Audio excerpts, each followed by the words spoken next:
welcome and welcome to my YouTube channel once again. I hope you all are doing very well. আজকে এই ভিডিওটা আমাদের আগের ভিডিওর একটা ফলো আপ ভিডিও, আগের ভিডিওর একটা সিকুয়েল। আজকে আমরা তিনখানা জিনিস নিয়ে কথা বলবো। কি কি তিনখানা জিনিস? may have been, might have been and must have been. নাম শুনে অনেকের মনে হতে পারে যে ব্যাপারগুলো কমপ্লিকেটেড, ব্যাপারগুলো কনফিউজিং, রাইট? আমি কোথাও একটা শুনেছিলাম কম্পিটিটিভ স্পোর্টসে অ্যাথলিটদের একটা কথা বলা হয়। কি বলা হয়? বলা হয় never focus on what can go wrong, যে কি ভুল হবে সেটার উপর ফোকাস করে কোনো লাভ নেই। Because if you focus on the tree you will hit the tree, not your target. যে আমার যদি মাথায় গাছটা থাকে তাহলে আমি গাছটা হিট করবো, আমি টার্গেট হিট করতে পারবো না। সো আমাদেরকে এই ব্যাপারটা মাথায় রাখতে হবে যে ব্যাপারগুলো যতটা কমপ্লিকেটেড মনে হচ্ছে এতটা কিন্তু কমপ্লিকেটেড না। অ্যাকচুয়ালি কি হয়, আমাদের ছোটবেলা থেকে ইংলিশ নিয়ে একটা ভয় থাকে। This is a genuine fear for lot of people. Now যখন আমাদের কাজের জায়গায় ইংলিশে কথা বলার দরকার পড়ে বা লেখার দরকার পড়ে, তখন কি হয়, তখন আমরা শুরু তো করি, শুরু করার পর ভুল হতে থাকে, আমরা কন্টিনিউ করতে পারি না। তখন কি হয়, কন্টিনিউ করতে না পারার জন্য সেটা একটা রিইনফোর্সমেন্ট সাইকেল ক্রিয়েট করে। What is that mean? মানে হচ্ছে আগের যে ভয়টা ছিল সেই ভয়ের উপর আরেকটা লেয়ার তৈরি করে, ওই ভয়টা স্ট্রেনদেন হয়। Now what you have to do in this situation, এরকম হলে তখন কি করতে হবে? You have to stop thinking and start doing, right? ভাবনা চিন্তা বাদ দিয়ে শুরু করতে হবে। না শুরু করলে তো ভুল হবে ডেফিনেটলি, ইনফ্যাক্ট মিস্টেকস আর ওয়েলকাম। আমি একটা কথা বলি যে your mistakes are your syllabus. যখন আমরা ল্যাঙ্গুয়েজ শিখছি, আমি যেটা ভুল করব সেটাই আমার syllabus. It's not a linear process যে একটার পর একটা, একটার পর একটা, একটার পর একটা এভাবে যাবো, এরকম ব্যাপারটা হয় না। সো আমি যেটা ভুল করব সেটাই আমার syllabus. Getting my point? So আমরা এই তিনটে জিনিসকে ভালোভাবে বোঝার চেষ্টা করব। মনে করুন আপনার গতকাল রাত্রে একটা বাড়িতে অনুষ্ঠান ছিল, আপনি আপনার বেস্ট ফ্রেন্ডকে ইনভাইট করেছেন, সে আসবো বলেছে, বাট কোনো কারণে সে আসতে পারেন, সে কোনো কারণে আসতে পারেনি, আপনাকে জানাতেও ভুলে গেছে সে। নাও আপনি পরের দিন, মানে আজকে পার্টি ছিল কালকে, আপনি আজকে কারোর সাথে কথা বলছেন, সে আপনাকে জিজ্ঞেস করলো যে ও আসেনি কেন আগের দিন। আপনি বললেন যে ও হয়তো অসুস্থ ছিল, ও হয়তো অসুস্থ ছিল, কথা বলছেন পাস্টের। এটা কি রিয়েল সিচুয়েশন? আপনি ইমাজিন করছেন যে হয়তো ছিল, আপনি জানেন না।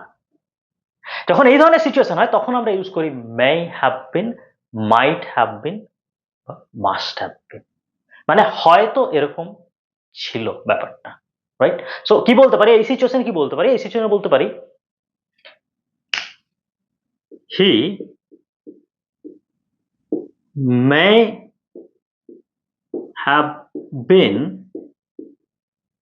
Sick. He may have been sick, হয়তো অসুস্থ ছিল সেজন্য আসতে পারেনি। বলতে পারি he might have been sick, he must have been sick, right? May might must নিয়ে তো আগের ভিডিওতে কথা বলেছি। মে মানে হচ্ছে চান্সটা মিডিয়াম, মাইট মানে চান্সটা একটু কম, মাস্ট মানে চান্সটা অনেকটা বেশি। বাট আমি যদি জানি 100% যে সে অসুস্থ ছিল, তখন বলবো she or he was sick. So ব্যাপার কি হচ্ছে? ব্যাপারটা হচ্ছে যে আমি যখন am is are কে রিপ্লেস করছি তখন আসছে may be, might be, must be. যখন আমরা ওয়াজ ওয়ার কে রিপ্লেস করছি, may have been, might have been, must have been. Was were মানে হচ্ছে পাস্টের real situation, may have been, might have been, must have been মানে হচ্ছে পাস্টের imaginary situation, যে এরকম হয়তো ছিল, এরকম হয়তো হয়েছিল। এবার আমরা কিছু এক্সাম্পলস দেখে নেব। এবার আমরা এখানে কয়েকটা এক্সাম্পল দেখে নেবো, তাহলে ব্যাপারটা পুরোটা একদম ক্লিয়ার হয়ে যাবে, জলের মতো পরিষ্কার হয়ে যাবে। মনে করুন আপনি কোন একটা জায়গায় ঘুরতে গেছেন, ওকে? তো সন্ধ্যাবেলা রাস্তা দিয়ে হাঁটছেন, হাঁটতে হাঁটতে পাশে দেখলেন একটা পোড়ো বাড়ির মতো, ছোট্ট একটা পোড়ো বাড়ির মতো আছে। আপনি তাকিয়ে আছেন, দেখছেন, হঠাৎ করে আপনার নজরে পড়লো যে দরজার ওপরে সিঁদুরের কিছু দাগ আছে। আপনি বললেন যে ইট মাইট হ্যাভ বিন আ টেম্পল, হয়তো একটা টেম্পল ছিল এটা, এটা নর্মাল বাড়ি না, এটা হয়তো একটা মন্দির ছিল।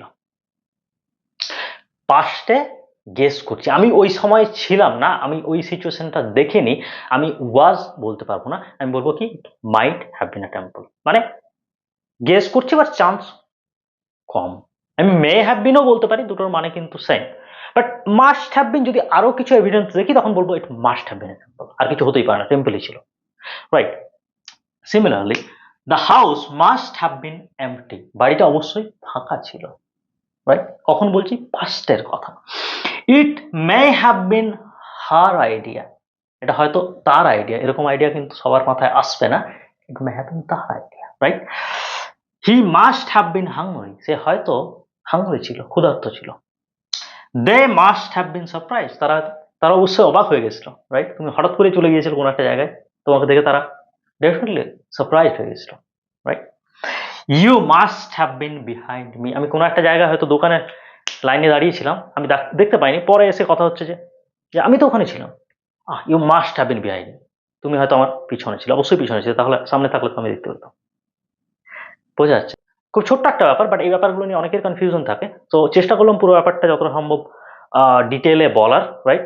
আমরা খুব বেশি ইউজ করি না, বাট স্টিল এগুলো কিন্তু আমরা রিয়েল কনভারসেশনে ইউজ করি। সো আমরা নেক্সট টাইম থেকে যখন কনভারসেশন করব, আমরা চেষ্টা করব এই ধরনের এক্সপ্রেশন ইউজ করার। বোঝা গেছে? I hope yes. Thank you so much.